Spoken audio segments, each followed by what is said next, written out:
Okay, good morning, everybody. I have that it is right at 10 o'clock, so we're going to go ahead and get started. So welcome. Thanks for joining us on this Friday morning. For those who don't know me, I am Erica Ollinger, and I am on the OSPA Executive Board, and I am also the NASP delegate. So the good news is you don't have to listen to me all day. We are going to make this a collaborative process. But I did just want to start off by letting you know that this is a meeting that is being facilitated by OSPA, and it's really supposed to be a space and a time for school psychologists and friends of school psychologists to talk about the issues and have questions and space to collaborate on issues that are important to us. So while some of us facilitating the meeting, for example, I know I work for OSDE. This is not an OSDE meeting. This is Oklahoma School Psychological Association, and it's our space to take care of business. So I want you to feel safe knowing that. I think most of you know that in April, the OSPA Executive Board commissioned what we're calling the OSPA Crisis Response Committee. So it is a committee that is specifically dedicated to helping provide resource, support, collaboration, facilitation, advocacy, all of those things for school psychologists as it relates to the current pandemic. And so that's who we are and what our plans are. Sort of the scope for our meeting today is in just a moment. I'm going to let the other members of the committee introduce themselves so you know sort of who's been doing the work for the last month or so. Jackie's going to just tell us briefly about sort of our meeting norms or our rules of engagement together today. Sarah, Dr. Rich, is going to go over the results of a needs assessment survey that was completed last week. And then Tricia is very briefly going to tell you about some of the things that we've been working on and some of our plans. So we hope to take just a few minutes to do that, but then leave plenty of time for discussion and questions and concerns from the field. So without further ado, I'm just going to quickly go through and let the team members introduce themselves. So we'll start with Dr. Rich. Hi guys, I'm Sarah Rich. I think I know a lot of you. It's so nice to see everyone's face. Like I feel like I go to the OSPA or professional developments and I get to see all my friends. So it's good to see all of your faces out there. Yeah, so I'm past president of OSPA, a member of this crisis response committee, and my day job is at OSU Center for Health Sciences. Thank you, Sarah. Tricia, you're next on my screen. Okay, I'm Tricia Goga. I am co-operations chair and now a part of this crisis response committee for OSPA, and I currently work at OSDE as one of the crisis team school psychologists. Thank you. And let's see, do I see Jackie? There you are, Jackie. Hello, good morning, everybody. It's great to see you all here. I'm Jackie Johns, and I'm the Eastern Region representative for OSPA. My job is I'm a school psychologist in Collinsville Public Schools, and then I'm also the district mental health coordinator and special education coordinator. Thank you. And Catherine, did you make it on the call? Yeah, I'm here. I am Catherine Moore, and I see familiar faces, and it's really happy to see you guys on, virtual format. I also see a lot of familiar names. So I'm the communications committee co-chair, and so I've sent a lot of you CPD certificates recently, so it's nice to see faces with names. And I'm participating on the crisis committee now and trying to help facilitate communications. I also work currently in a private practice setting in Edmond, Oklahoma at Cornerstone Behavioral Health. Okay, thank you. So that's our committee. So Jackie, do you want to just talk a little bit about some of our meeting norms, please? I will, yes. I'm sure that many of you have been on many Zoom meetings, so this probably won't be brand new information to a lot of you, but just to kind of go through some of the norms, I guess, that we want to have today. First one, if you can all mute when you're not speaking, that would be great so we don't get a bunch of feedback. So it looks like most of you are muted. I appreciate that. And just remember then to unmute if you do want to speak. If you can go ahead and enter your name in the chat box. I think there's a might be one I saw in there already, but just go ahead and put your name in there, your title, your position, whatever information you want, put it in there so we know who all is here today.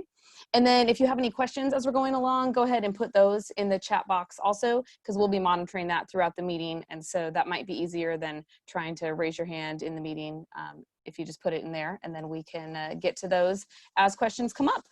I think that's it. Okay, thank you, Jackie, and thank you folks for starting to enter in your information. I'm going to let Sarah talk now about the results, and I think she has some data, because we wouldn't be school psychs if we didn't at least have some data for the day to share regarding a recent needs assessment that we sent out. Thanks, Erica. I don't think I have a triangle, but I do have data. So I've met one of the school psychologist requirements. And I do also want to say that we are recording this session because we did want to make it available to those who maybe wanted this information but weren't able to join us live. So just you're being recorded, just FYI, but it is again an OSPA conversation here for school psychologists and friends of school psychologists. So let me get my screen shared.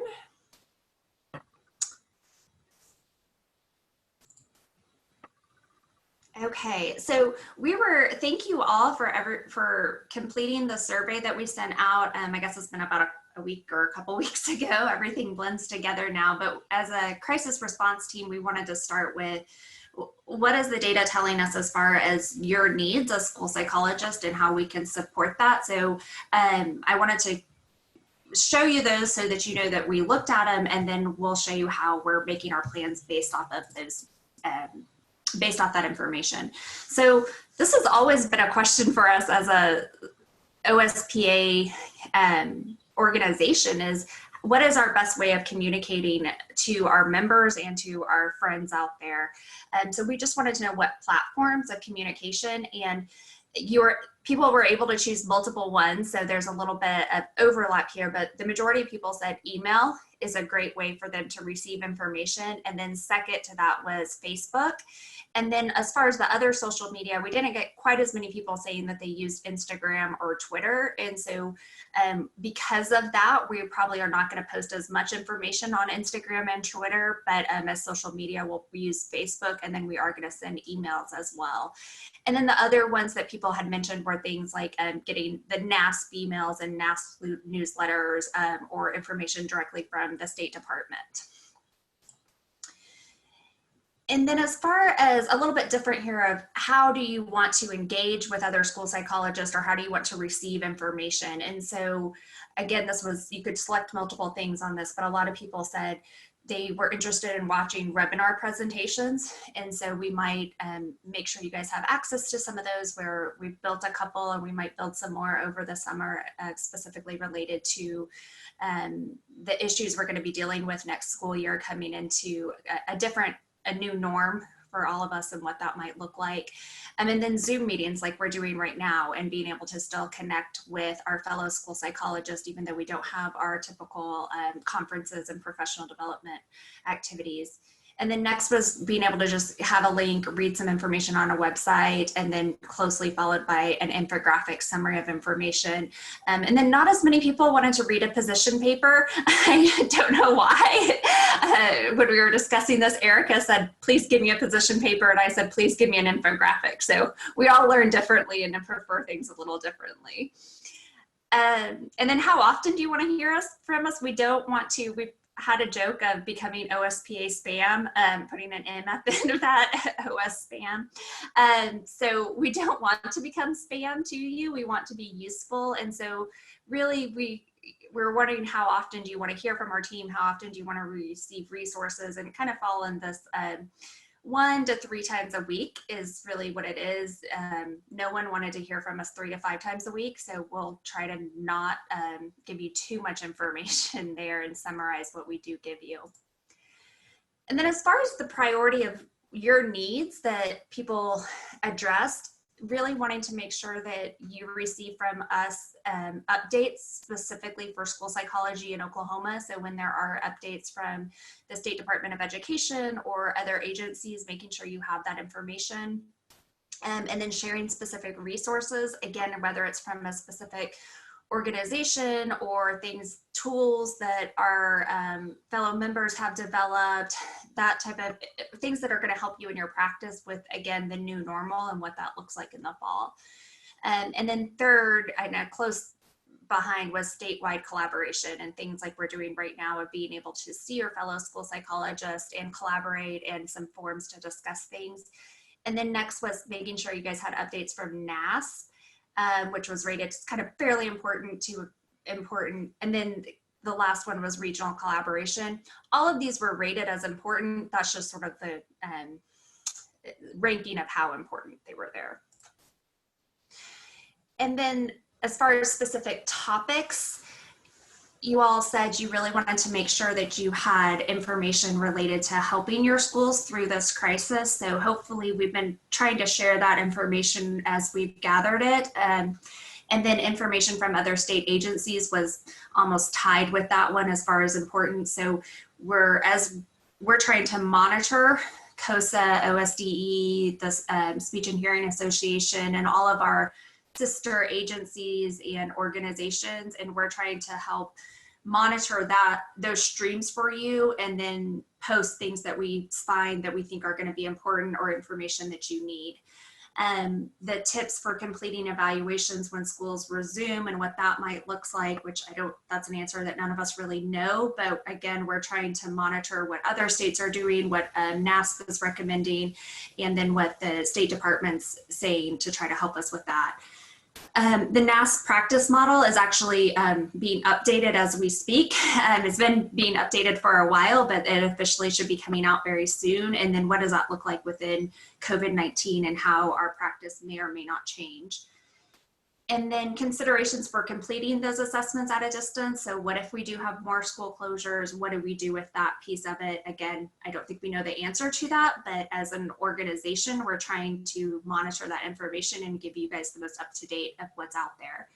And then making sure there's advocacy opportunities, because really, if you follow NASP at all, there's a lot of, we need to be able to tell Congress and the federal government what we need as far as flexibility, and then there might be some state level opportunities for that as well. And then finally, the last two were, how do we do tele-intervention strategies and making sure everyone has some of their own self-care strategies so we aren't burning out in this time. And then finally, just kind of a summary of general kind of open-ended comments. People did want to say, hey, I'm getting a lot of information right now, which I think we all are on information overload. So as a committee, we're trying to make sure that the information we give you is useful and concise. One thing that I was reiterated of best practices for completing those evaluations and meeting compliance deadlines, and just helping advocate across multiple domains and practice for administrators, and helping as school psychologists, how do we advocate with our administrators of what best practice looks like in this distance learning, or even we're coming back with kids that haven't been in school in a while, and what's best practice and how do we advocate for that. And I'm gonna wait, I think, Catherine, do you wanna go ahead and just share this information since it's right here? Erica, I'm kind of skipping our agenda around, but since this is here. Yeah, I added a slide just including our email address. So we've been trying to consistently use this email address for any questions or concerns related to our committee. And then I've also included information for Erica and Trisha, as they are our state level contacts for assistance with crisis support. And they're at the OSDE Office of Student Support. And so if you've been following along with some of our updates, if you read our letter, we've included that information there too. I just wanted to make it accessible here. And then I just noted, I'm imagining that you're all following us on Facebook because that was our primary mode of getting the information out about today's meeting. But we've also been trying to communicate sometimes through Twitter and Instagram, just to try to reach as many people as we can and have our name out there and spread the word share relevant resources just as broadly as we can.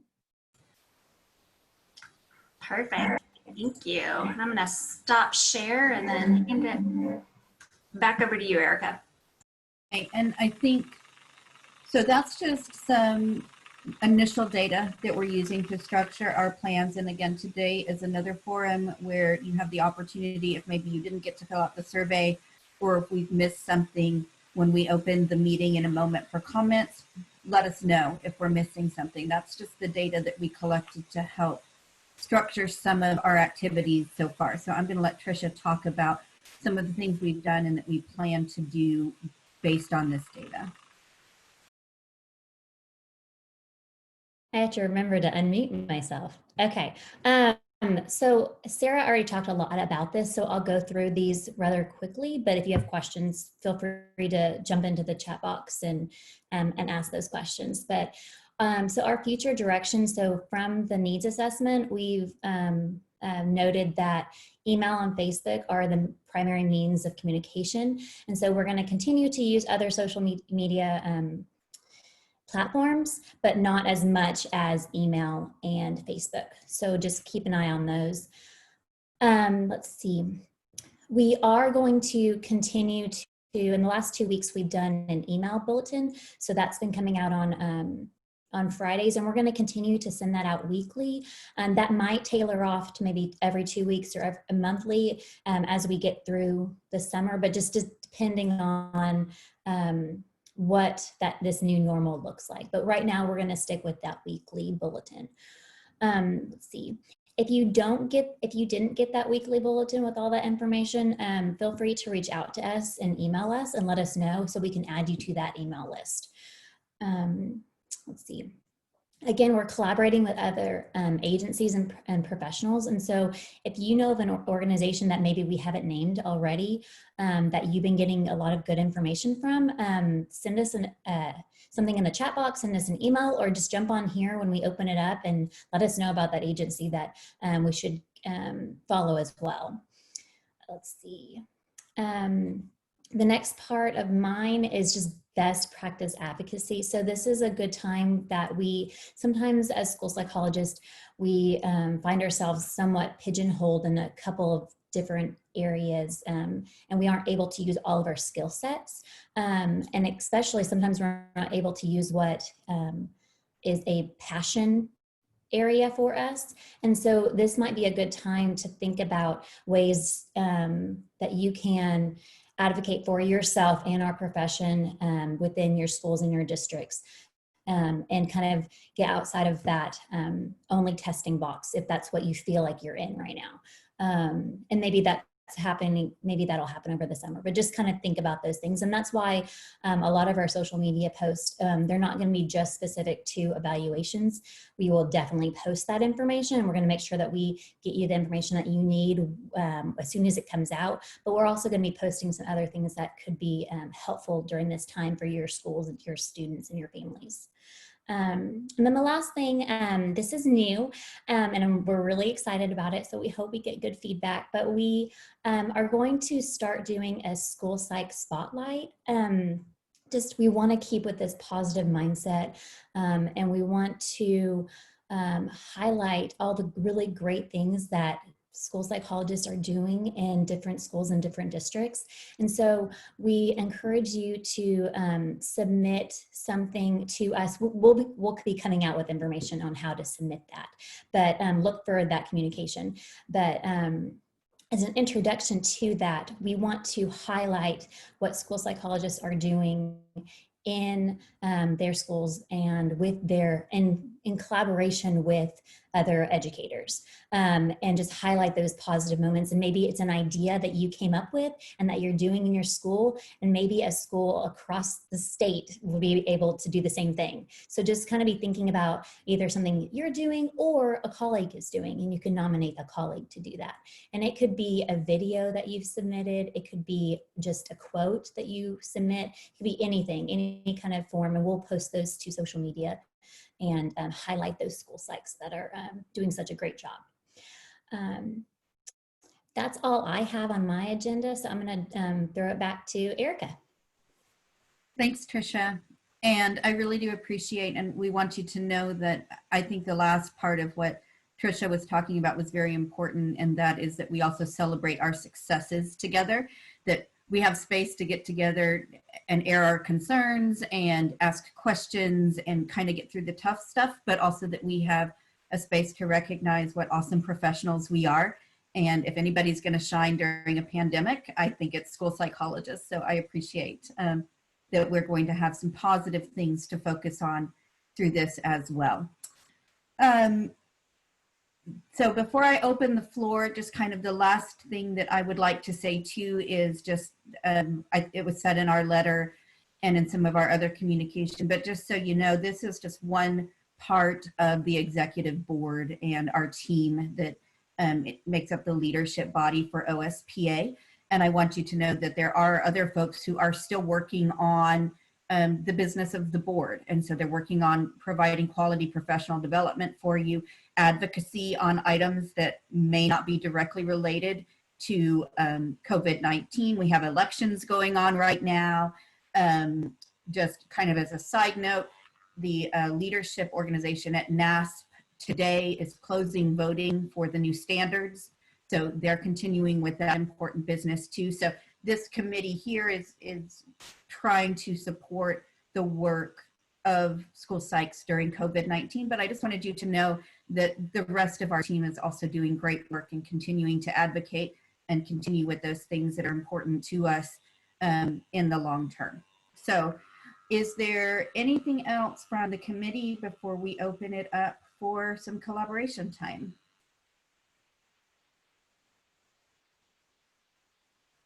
Okay, I gave them a 4 count and they chose not to speak. So now we would just like to open the floor to our group here to ask questions, share successes, talk about concerns, let us know what OSPA and or NASP can do to support you. I cannot promise that we have all the right answers. I can't promise that some of the answers we provide today may not change tomorrow, but what I can do is promise that this is a good time and a good space for us to come together as school psychs and problem solve, which is one of the things that we're best at. So if you would like to speak in a moment, you can unmute and you can have the floor. If you don't want to speak and you'd rather submit your comment in the chat box, you can do that to the group, or you can do that anonymously if you know how, just to Catherine, and she can ask, she's monitoring that box and she can say, we have a question about, without identifying you, if that makes you more comfortable. So with that being said, I'm just going to open the floor to any questions, concerns, comments, or successes we'd like to share.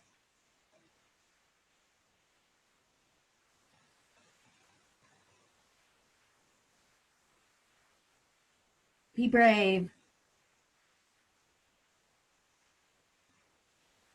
Okay, well, one thing I know that we all have questions about and continue to have questions about is the assessment piece in light of Betsy DeVos, in light of what our State Department Special Education Department is leading us on. And so, Sarah, I'm going to put you on the spot, if you don't mind. Can you speak to that in terms of what we know in this moment in terms of guidance? Thanks, Erica. You see how she does that? She leads the meeting and then she can toss the tough questions to someone else. Guys, I'm going to be honest. We don't know the answer, but well, I will say, so I'm just going to confirm some of the facts that we do know. So yes, hopefully you all saw the ruling, I think it was last week, that the U.S. Department of Education has not at this time waived any special education timelines. And they were hoping Secretary DeVos would recommend that to Congress, but she did not. And my understanding from Andrea Kunkel, that is, if Secretary DeVos doesn't make that recommendation, then it probably Congress isn't on their own going to decide to do that. So as of right now, federal guidelines are not waived. So for each child who has an evaluation due during this distance learning period, the IEP team will need to determine what is best for that individual student and document any decisions and the reasons for the decisions. And I think the important thing for us to remember is that we are still individualized teams. These are still individualized assessments, individualized plans, individualized education programs. And so we should be making those decisions based on our individual students. Based on the information from the federal and state guidelines, the priority is ensuring the individual students' needs are met, but in a safe and healthy manner. So please refer to the previously presented information regarding conducting evaluations and if you should be doing them in person that OSPA submitted and are included in the FAQs from OSDE. Also, I would say on Monday, if you did not attend the tele-ed echo, then I would recommend watching that. Andrea Kunkel and Erica and Jackie did an excellent job summarizing kind of the decisions and what this means and guidelines there. And I feel much more comfortable turning people to that. So we will make sure you guys have a link to that recording if you were not able to join it and getting that information, because I think they did a really good job of talking about kind of the nuances here and what this looks like and now and potentially in the fall, even though we don't exactly know what it will look like in the fall. And then know that at the national level, NASP is continuing to try to advocate and work with their allies to communicate the need for Congress for those flexibility of timelines. So it's not just like, they're just like, oh, well, Secretary DeVos said no, so we're not doing it. They're still continuing to work on our behalf. And then from a state level, OSPA, we're still continuing to work with the State Department of Education to try to get some clarification and guidance on what that means for us working in the state and how that should be documented. I know, again, in that echo on Monday, Todd talked a little bit about that he's going to have, it's going to make a little more sense once you get your end of year reporting and what that might look like. So it's not an easy answer. Unfortunately, we don't have a let's do this, but I think what I hear from our state leaders is if you're doing what's best for those students and documenting what you're doing, then that's the ideal part there. We need to meet individual students' needs and we need to document why we're doing what we're doing.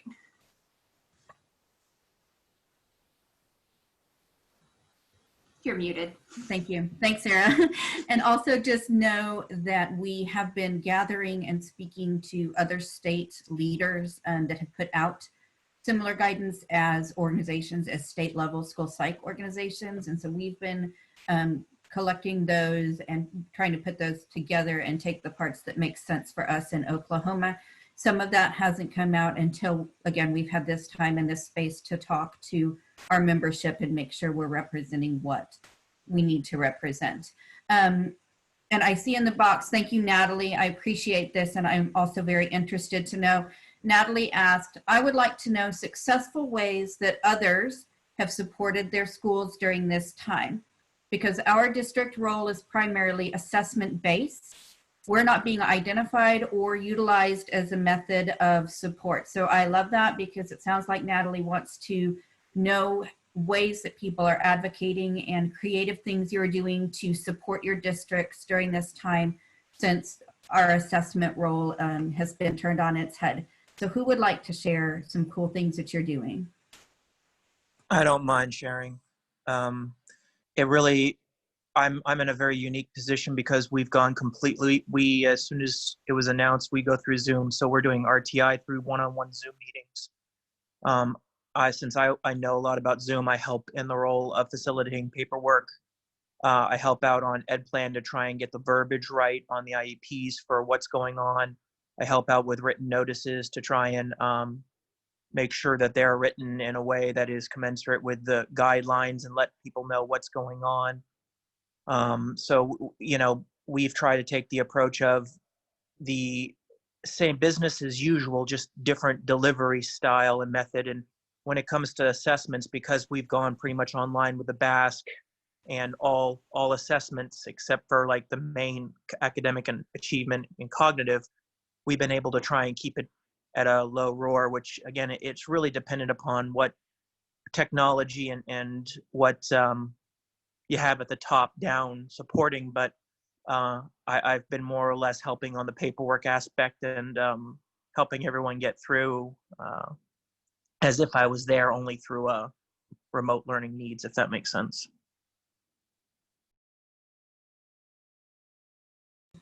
Sorry, I keep muting myself.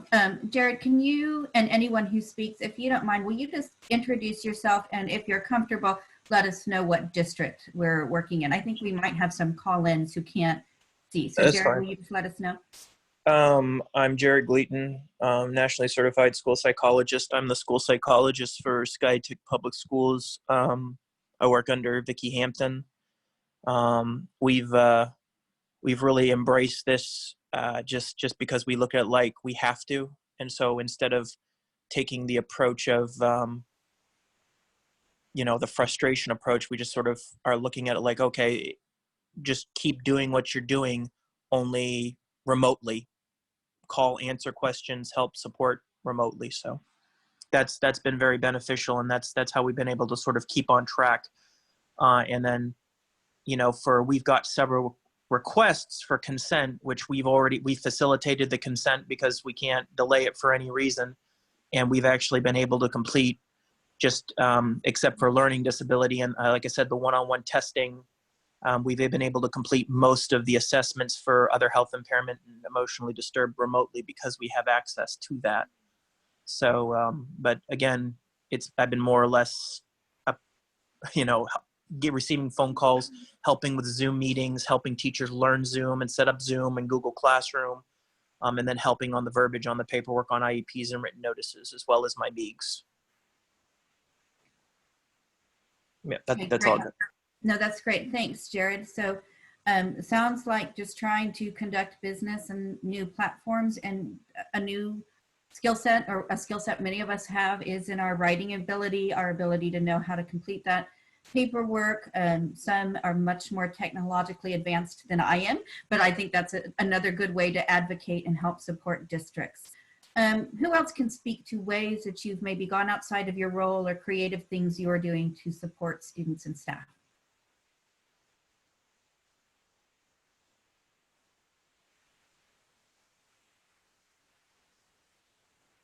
Well, Jared Gleaton again. We also send RTI packets home for the parents, and then talk to the parents one-on-one on how to implement the interventions, and then also how to assess. So we try and, if they don't have access to technology, we try and, just like in the general ed classroom where they send packets home, we also try and send individualized packets home, specifically with instructions to implement the interventions we need at our tier levels. Great, thank you. One of the things I know that I have seen, and I know it's hard to brag on yourself, okay? And I know that it's also in a space where you're like, sometimes we feel like I did this, but I don't know if I should have done this.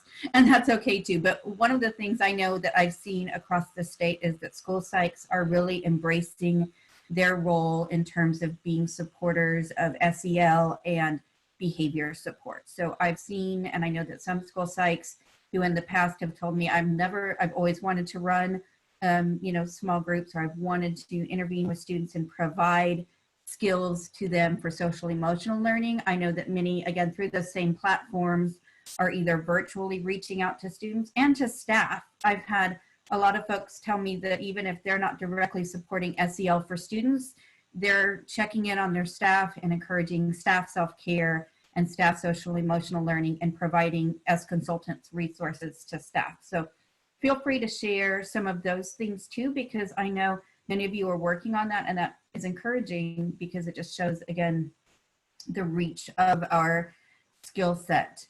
As you think of things, please feel free to shout out. But Micah had a question. She says, we have a member district, and I happen to know that Micah works in part of a cooperative. And so one of the district is looking for virtual and distance academic interventions. She's interested in thoughts about what tiered support academically, what those tiered support MTSS services should or should not look like. So who has some guidance on that? I can just tell you this, Jared, again, what we are doing, it really, when it comes to like an online program, you have Mountain Math, you have those programs. It really is going to boil down to what the parent has access to and what you can do. Like I said, how we're doing it is for our intervention students, we're doing one-on-one Zoom meetings or Google Classroom or something. And so whenever we're able to do that, we're able to, if they can log in digitally, pull up things on the screen to show them and continue. And we usually use Intervention Central interventions, and we've uploaded PDFs on anything that's required for that. But like programs like Mountain Math or any of the little, there's a reading one I forget that is really beneficial for that online one that has helped quite a bit. I know part of the discussions, I don't have the answer to this, is, we're during at least this period of distance learning, we're really trying to maintain skills, not necessarily teach new skills. And so that makes it hard when we're talking about interventions, because interventions are all about skill building. So I don't think it would hurt kids to continue those intervention processes, but it's kind of a double-edged sword for us. Of what if parents don't have access to this, and how do we equitably make sure that they are able to do these things? And then how much skill building are we really trying to put into place there? And I don't know if any of our districts that have RTI models want to speak to, Jared, I appreciate your input because that's really helpful. But if any of our other districts that have these RTI models and what you're doing with your interventions during this period to maybe help, because I don't think there's easy answers for any of this.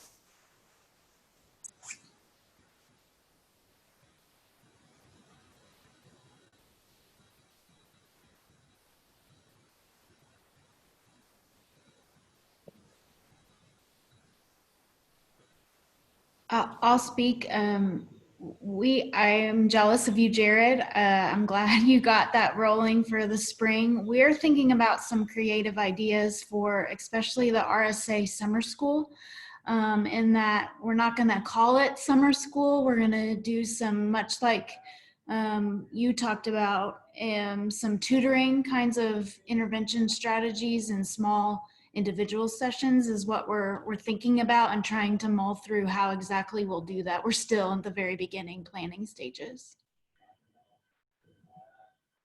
And I'll enter, that's Kim Hastings with Edmond Schools, who's RTI coordinator for elementary there. Thanks, Kim. Kim, how are you planning on progress monitoring summer school, or So where are you? Right now we're just progress monitoring our special ed kids, our tier 3 kids, because we're trying to meet those progress reports and IEPs. We couldn't think about it for the masses right now, but we thought about it for special ed, and we utilize Ames Web currently. And so Pearson has some availability that other tools may not. It is not easy, and I kind of feel like the teachers might kill me, but other than it's a way to do it. I don't know if it's best practice. I definitely don't think it is, but we're attempting. And we haven't thought about progress monitoring for summer school yet. I know one thing, this is Jackie Johns, I work in Collinsville. One thing that I've gotten a lot of questions on and that we've struggled with, I've talked a lot with our teachers as well, is sort of that progress monitoring for more of the social emotional or the behavioral goals, things like that. That's something that, like I said, I've had a lot of people concerned with. That the first couple weeks, I think everybody was just kind of maintaining, you're still trying to figure out how to even do education, let alone working on some of the behavioral things as well. But now, as we go along, I know we're almost done with the year, but especially considering if we have to do this format potentially next year, it could come up, and we're not necessarily, no one wants that, but if we do have to for a while, just trying to have some ideas and some things in place for how to monitor more of the behavioral goals. And so that's one thing that we've been working a lot on, is trying to come up with, some Google forms, things like that you can have the parents monitor. I'm a big believer in self-monitoring if possible. And so really trying to get I'm sort of using this as an excuse to push more toward that and to be able to say, you know, there's a lot of research that shows self-monitoring has a lot of benefits. So this is a great time to work on improving our skills in that area and trying to help encourage some of the kids to self-monitor, having the student monitor, the parent monitor, then at least we'll have some beginning data. So then when we come back to school, we'll have that. Of course, then the teacher will be able to monitor easier too once we're all back together in physical proximity. But again, just kind of getting that idea out there. And so I have several different teachers that are doing a great job with coming up with different Google Forms, sending them out to parents. So that's one thing that we've been working on a lot this last couple weeks. So that's just an idea to share. Google Forms are great for that because everybody can work together on them. Another thing that the counselors in my district started doing is we're doing a Google Sheet every week, just sending it out to all the students asking how they're doing. And so it's just 3 questions and it just says like, how are you feeling this week? And there's 4 options. I think it's like positive and hopeful, okay, sad and worried, and struggling, I need support. And so they can choose one of those options. And then we ask, if you do need some support, what can we do to support you? And then how can we contact you? So it's just 3 questions really quick. And I've been shocked at the amount of responses we've actually gotten back every week. This is our 3rd week of doing it. We send it out on Fridays. And it's great because then in that Google Sheet, you can actually, it makes a beautiful little pie chart. And so you can see the percentage of people that are in those different areas. And you can even send out just that little pie chart if you want to just show, you know, your principal or your superintendent and say, hey, this is how the kids are doing this week, without sending them the whole thing. So I think that's been something that we've all really thought has been a good tool that we've started doing the last couple weeks. So those are just a couple ideas from our district.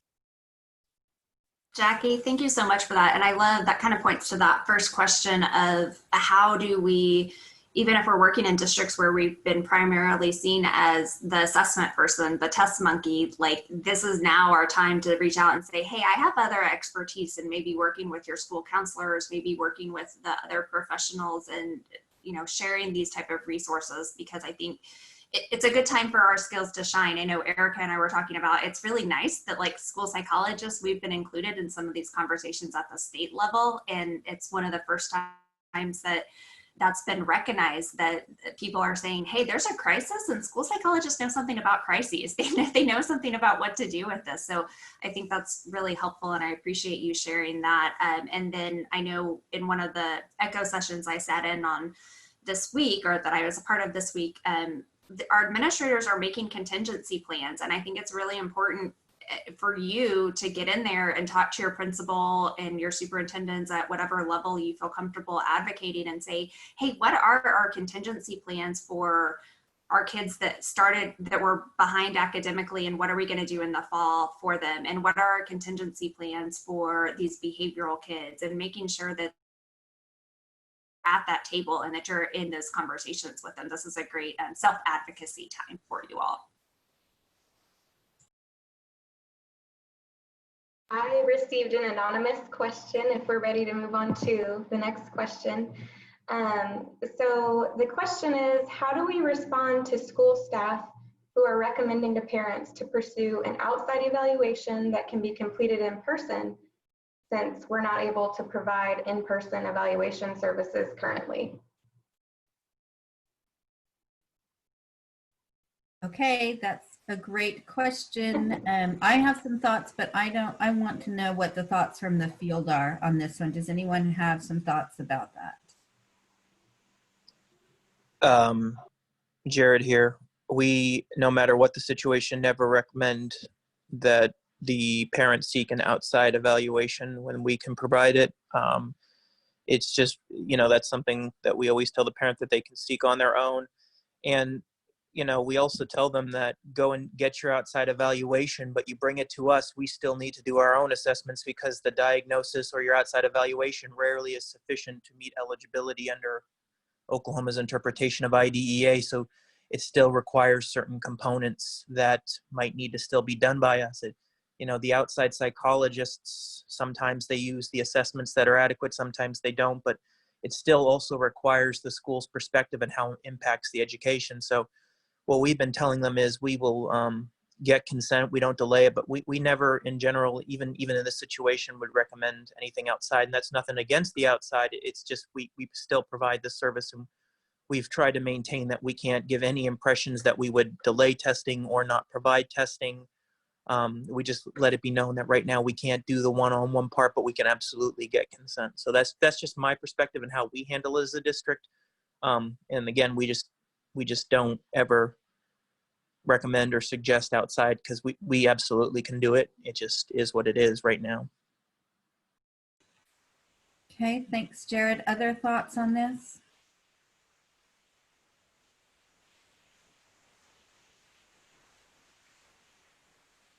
Sarah or Catherine, do you have some thoughts as outside providers who also happen to be school psychologists? Could you maybe share your perspective? And I mean no offense to the outside providers in any way, shape, or form. I'm just saying what we do as a district. Yeah, so I'll speak briefly. I'm not doing any in-person assessment currently, so I can't obviously speak to what other outside providers are willing to do in the current circumstances, and it's not regulated, I guess, like it is with the public school setting. So that is the challenge, in that different people may make different choices, and so families would be able to access kind of different services from different providers. So it's possible that they could get an outside evaluation currently, but I know from me, they wouldn't be able to receive that. And I agree with you, Jared. As a school psychologist in private practice currently, I always explain to parents that there are certain school-based components that aren't necessarily going to be able to be obtained through the outside process, and that it's always a collaborative process. So I think the process has slowed down for everyone due to the current circumstances. And so I think I'm on the same page as kind of what you were describing.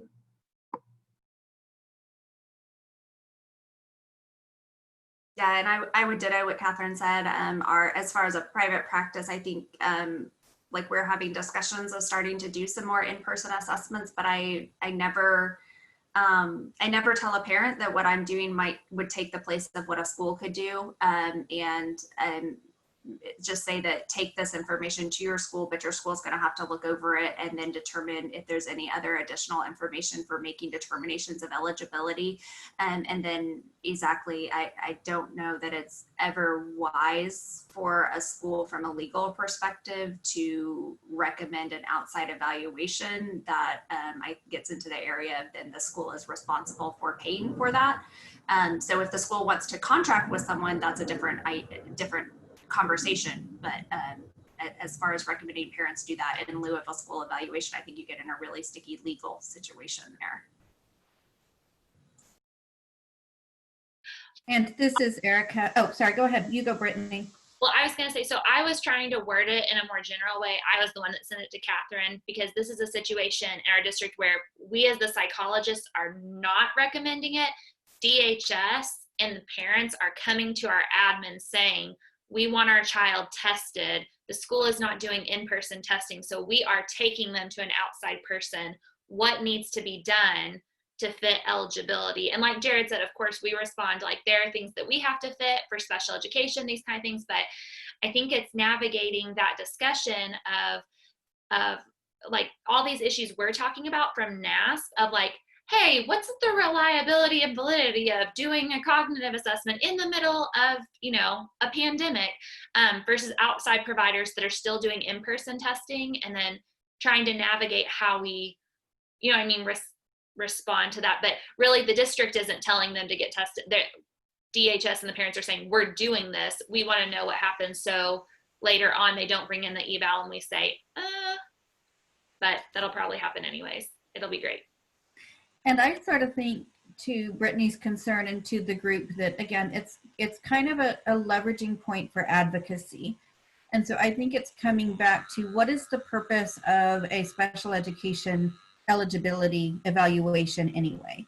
And it's really to answer those questions, right? We have 3 questions that we answer. And I think sometimes even as school psychs, we get caught up in so much in the how, we're going to answer those questions in terms of what specific assessments or which cognitive test or how am I going to, administer this, CBM probe or whatever it happens to be, that we forget the larger picture of we're looking at, do kiddos have disabilities? And if an outside provider can speak to that, great. Then that informs your overall evaluation. You don't have to necessarily be the one to answer that. But as people have mentioned, are there pieces on that outside evaluation that you can't answer in terms of looking through the lens of IDEA and simply answering those 3 questions? And so I think in your advocacy work, whether you're talking to DHS or you're talking to an administrator, trying to take the focus of how are we going to do assessments, and instead reframing the conversation to how are we going to complete an evaluation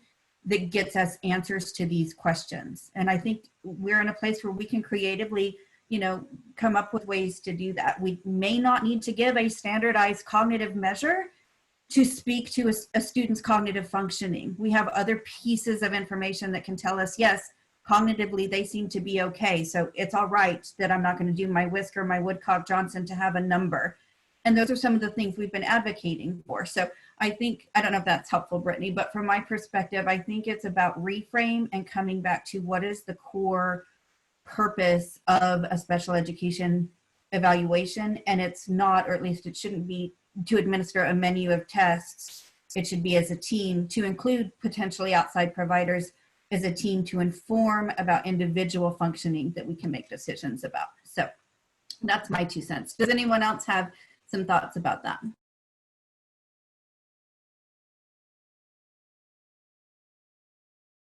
Well, I agree. It's definitely thinking outside the box, and like you said, not a drop down check mark, check mark, check mark. Whenever this is just how we interpret. Whenever a parent brings us, or DHS, or whenever the parent brings us an outside eval or says they're going to do this, we go ahead and take the initiative and treat that just like they're requesting an evaluation for special education. During this time, we've been careful not to say, we aren't going to evaluate. We just say that right now there are certain components that require one-on-one that we would need to, until we get further guidance on, we would need to still try and complete those, but we can go ahead and begin the process because we have 45 days to complete the eval. And so, if we got consent tomorrow, it would be due sometime in September. And how we are looking at it, like if we don't have enough information, because we're missing certain components, we are just going to do parent failed to produce child and look to re-sign consent again until we can get those components completed. That way, the approach that we took is that we are honoring child find. We are not denying or even hinting that we're saying we'd like to wait. We're just using sort of the verbiage, the lingo, and then that parent failed to produce child in that rare circumstance. And, for a lot of the evaluations, if you do have the online, for OHI or even autism to an extent, we are doing that. We can just email the rating forms out to everyone. And so, if they can't come to us, we still, like I said, business as usual. But it's just playing with the times and trying to use what we have, academically to go on to make the best decision. And so, it's tricky just because, like, for example, her situation, when they say DHS is requesting it and the parent or not requesting us, you necessarily, we just sort of treat like if the parent says we're going to do this, even in this times, we offer the eval then because we look at it as child find. And, it's also always can be tricky when, they go outside, they come back to diagnosis, and the big question is, well, why didn't you test or at least offer this? That we get that question all the time. And so that's why we've taken the approach, if the parent comes to us to this outside testing, we just go ahead and treat that like a child find, and then in this time, sign the consent, and then just go through the process. Thank I you. think something that's tricky right now is that for me, it all comes down to services, needed educational services. And Tier 1 looks so drastically different right now. How do we know what needs more, what needs less, when Tier 1 is so very different for everybody? So layering those services on, we don't even know really what Tier 1 looks like right now. So layering is tricky. Yeah, I think Micah, that's a great point. And I think, you know, we're all in this moment, but these are, I think, the larger conversations that we're going to have to think of with our contingency plan in the fall, and what is that going to look like when our tier 1 looks very different for our students, when special education services look very different. What is I mean, as Jackie was talking about, like, what's a behavior plan look like if the kid's at home? You know, and what are our responsibilities there? Or what do special education academic interventions look like? Again, I don't have the answers, but I love this conversation, because what I'm hearing from you all is these are the things that as OSPA, we need to start trying to come up with some general guidance, general considerations. And over the summer, that's really what our crisis response team is going to focus on, is trying to come up with some resources for you all as practitioners of when a parent does come for these things. Or Blake had mentioned in there, like, should we be coming up with local norms for what teleassessment looks like? And I don't even know how to start that, Blake, but like, how do we continue our practice in serving our students, but within this different time? So I appreciate all these conversations so that everyone's having it, because it's helping us see the priorities for you all as practitioners. I'd like to say something about considerations that we should think about too. You know, everything we've been saying is great, and I know we all want to do what's best for students, but I think we also need to recognize as a profession that there are many of us at home that have small children, or we have other COVID related responsibilities, either, you know, someone who's sick, or an elderly family member that is high risk or something. And that it's just not practical or reasonable to expect us to be able to do all of those things from home.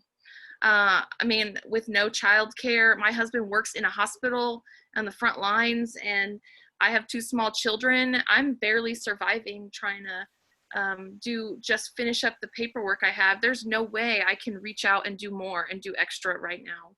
And I know I'm not the only one. So, you know, I think, and I know everyone's in a different stage of life, so not everyone has this issue, but a good portion of us do. And I think there needs to be some recognition to that. Victoria, yes, absolutely. Erica, go ahead. Oh, I was just going to say that I hear you, Victoria, and I see you and your babies. Hi, babies.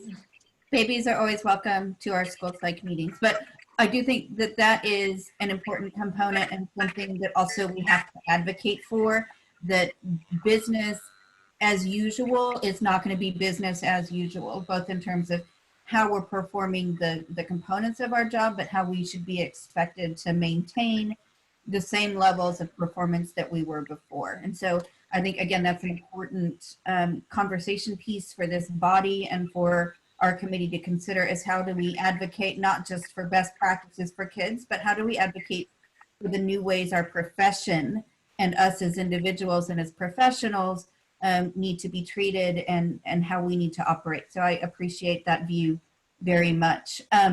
It is 10:58, so we have 2 minutes remaining.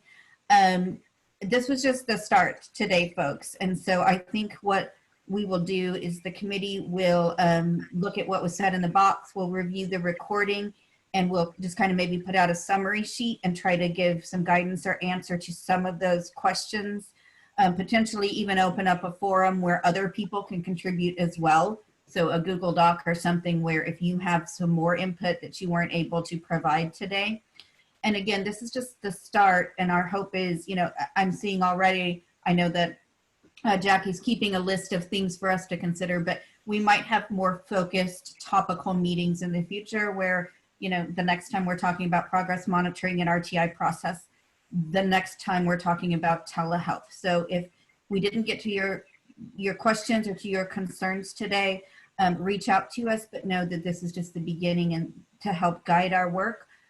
I'll just speak for myself. I just like that I get to see your faces, and that I get to see your names, and it just makes me feel a little less isolated and feel like, you know, we are powerful as individuals, but we are unstoppable as a group. So Are there any quick closing thoughts from the group at large? I have a quick closing thought, Erica, and it might make, is it Victoria that spoke just now? There's also probably a great percentage of individuals in school psychology that are my age, that the kids are gone. And, you know, so I just want her to know that if she were on my team in my building or in my district, I would be willing to pick up the slack on some of those areas that maybe they don't have, you know, the younger girls don't have the time, or the younger dads, because some of us may have some health issues and we're kind of, you know, concerned about getting back in that school setting, you know, with all those little children or teenagers, you know. And so like if I were her colleague, I'd say, hey, I've been in this business a long time. I'll pick up some of the mental health aspect, you know, I'll call the parents and check on them. I'll do the Google Sheets, you know. So there's a way for us to work it out, you know, where everybody will be okay. So just feel confident. I'm sure in her district, there are people just like me that are going to say, I'll pick up that slack. Maybe you could do this for me and I'll do this for you. You know, that's kind of a discussion we started in our district at our meeting this week. So we've got it. Like you said, we got it. Thank you, Cynthia, for that message of hope. And she's right, we've got it. And if you don't have it, then the rest of us do, because at any moment I may not have it, and Sarah may not have it, and anyone may not have it. So we've got to stick together. I appreciate that message of hope. Quickly, any other closing thoughts from the field? Closing thoughts from our crisis response committee. They asked to provide the link for the tele messages. And I just wanted to point out that if you're on the OSPA Facebook page, I put that on there every Monday. I try to do it by Monday. There's the TeleSped on Mondays, there's TeleEd on Tuesdays, and then TeleEdge on Thursdays. And so I try to post the topics for each of those weeks, just so you know if you want to try to get that on your calendar or not. And once you register one time for each of those meetings, then you get a reminder every week. This coming week is the last ones for the current ones, but you can always go back. Once you are registered, you can go back. You have access to look at the older ones too, the one Sarah was mentioning, for example, from this past week. Yeah. So I was just going to say, so that's one thing. If you want to look at it as soon as you're done here, if you don't want to wait for us to get you the link, if you go to the Facebook page, it shows you how to register for that. Just look through the OSPA stuff for the things that Jackie Johns has posted, because I post about it every week. So. Yes, and what I will do on the weekly bulletin that should go out sometime today, I will have a specific link to that video, and we can also post that video link on the Facebook. So not just the general echo, but like to that specific meeting from Monday. Because like I said, I think at the beginning, Andrea, Erica, and Jackie did a great job talking about it, and then they kind of got back to that for at the end. So if you want to, you know, do some fast forwarding as you watch it, but I think it's a helpful thing to listen to for that one from Monday. Great, thank you. And again, if we miss something in the box, or if you email us, we will address those issues. So it's 11:03. I want to be respectful of everybody's Friday and their morning. And just on behalf of NASP and OSPA and our committee, I want you all to stay well, stay hopeful, and just, you know, keep doing what you're doing, which is excellent service to schools and families and kids and communities. So thank you all. We'll see you soon. Look for an email from us this afternoon. Bye. Thank you. Thanks.